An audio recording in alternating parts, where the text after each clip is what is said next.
Bonjour tout le monde, j'avais envie de vous partager une technique pour prendre soin de soi très concrète et sur notamment accueillir ses émotions. En communication non violente, on appelle ça l'auto-empathie. Et je vais vous décrire comment moi je fais pour vivre cette auto-empathie. Je vous invite à imaginer une situation qui n'a pas été aussi confortable que ce que vous aimeriez et qui vous rend soit triste, soit en colère, soit peut-être ce qui a généré de la peur, en tout cas qui a généré une émotion qui n'était pas confortable pour vous. La première chose à faire, c'est à respirer avec le ventre. Pourquoi? Parce que ça remet notre système nerveux au calme et tranquillement, on va pouvoir avoir une reconnexion au niveau du préfrontal et de nouveau réfléchir. Là où lorsqu'on est en état de stress, en fait, c'est débranché et on va subir la situation et ne plus être en capacité de reprendre un peu le contrôle. Donc la première chose, c'est de respirer avec le ventre. 3-4 grandes respirations pour sentir que l'émotion, elle circule dans le corps, elle traverse. Elles ne sont pas faites pour rester dans notre corps. Elles sont vraiment faites pour donner une information et partir. La deuxième chose à faire, c'est de voir que notre émotion, elle parle uniquement d'un petit bout de nous. Si on est en capacité de voir qu'on est triste ou qu'on est en colère, c'est qu'elle n'est pas tout notre être, mais bien un petit bout de nous. Alors comment on fait ça? Eh bien, vous pouvez vous le rappeler mentalement et vous dire « Ah, je vois qu'il y a un bout de moi qui est en colère ou qu'il y a un bout de moi qui est triste. » Et puis si ça ne suffit pas, vous pouvez imaginer mettre votre émotion et la scène sur un écran de cinéma. Et vous êtes assis dans votre fauteuil, dans la salle de cinéma, et vous voyez la scène en face. Quelque chose qui aide aussi également à reprendre du contrôle, du calme sur ce qui se passe à l'intérieur de nous, d'arriver à comprendre ce qui s'est passé, c'est de revenir sur de l'observation factuelle. Je ne sais pas s'il y a une personne qui vous dit une phrase qui vous fait mal, par exemple « Ah mais vraiment tu ne sers à rien dans le groupe toi hein. ». Boum, moi je vois que la première réaction ça va être d'absorber le choc. C'est ça en fait que je ressens comme émotion. Pouah, je me sens choquée. Et puis ensuite, je vais avoir l'impression que effectivement tout ce que je fais c'est nul, ça sert à rien, etc. Et là vous voyez que c'est une interprétation de ma part.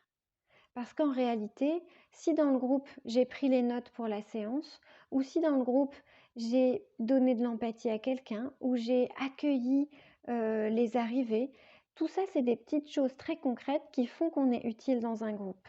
Et parfois, juste d'être observateur de ce qui se passe, c'est aussi utile, parce que ça permet de donner de l'info sur des choses que les autres n'avaient pas vues.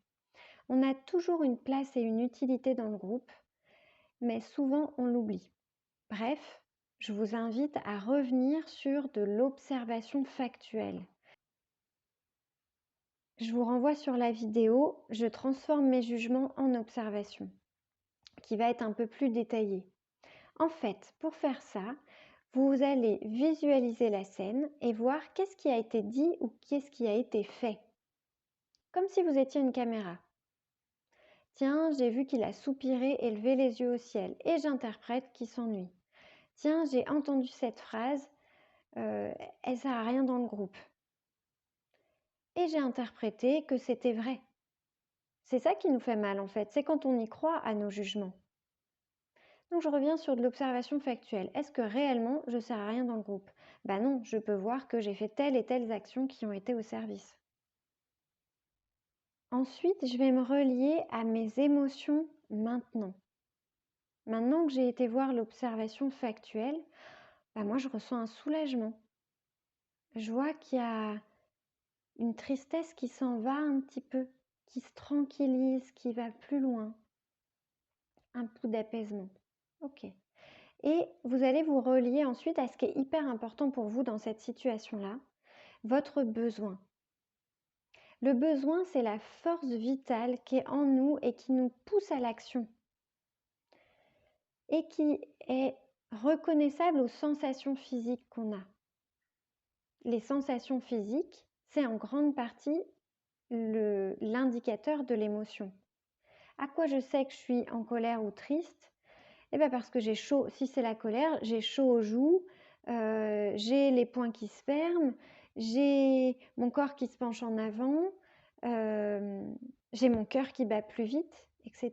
Si j'ai de la tristesse, je vais reconnaître la tristesse parce que j'ai les larmes qui coulent, parce que toute mon énergie, elle tombe dans mes chaussettes,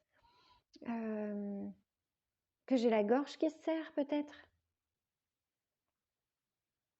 Vous voyez, les indicateurs corporels, c'est comme les pistes pour aller voir le besoin. Et donc, le besoin, c'est ce qui va vous permettre d'être en vie. Donc, de quoi je pourrais avoir besoin? D'accueil, de confiance en moi,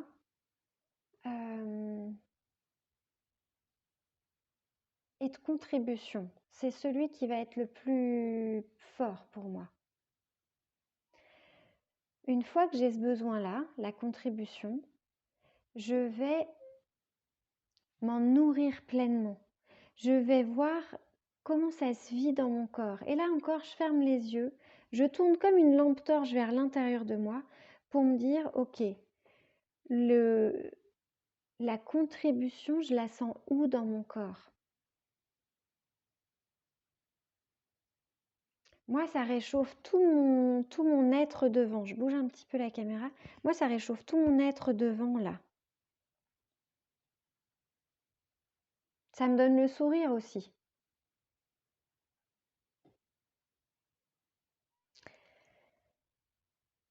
Et puis maintenant que j'ai identifié ça, je vais me relier, vous vous souvenez, à la part qu'on a mis sur l'écran de cinéma. Je vais aller la voir et je vais lui offrir de cœur à cœur ou de plexus à plexus. En tout cas, je vais me poser dans mon cœur et essayer de lui envoyer de l'énergie pour que cette part-là, elle ressente toute cette bienveillance, toute cette contribution, combien ça fait du bien. Et puis peut-être qu'elle aura besoin que je lui dise quelques mots, comme si je parlais à un ami qui est à côté de moi et que je lui dise: ah mais ouais, en fait c'était tellement rude d'entendre cette phrase parce que toi tu aurais vraiment eu besoin qu'on voit avec quel amour t'aimes contribuer, avec quelle énergie t'aimes contribuer, c'est ça? Et vous faites ce petit dialogue à l'intérieur jusqu'à ce que ça soit tout en paix et en tranquillité.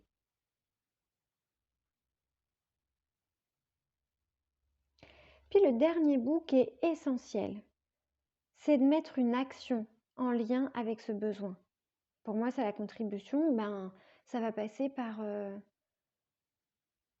soit par aller dialoguer avec l'autre personne, parce qu'une fois que je suis en paix, je vais pouvoir essayer d'aller comprendre ce qui se passe pour lui, parce que s'il m'a dit ça, c'est aussi que derrière, il y avait un besoin pour lui. Donc c'est d'aller essayer de comprendre quel était son besoin. Et puis ça pourrait être de lister sur une feuille tout ce que je fais qui a contribué au bonheur des autres. À vous de trouver vos actions par rapport à vos besoins. Et si vous avez des envies de vidéos, des pistes, des questions par rapport à ça, n'hésitez pas à les mettre en commentaire. J'y répondrai avec grand plaisir. Si vous voulez approfondir un sujet en particulier, n'hésitez pas à me laisser des commentaires et à liker Flow de Vie. À bientôt!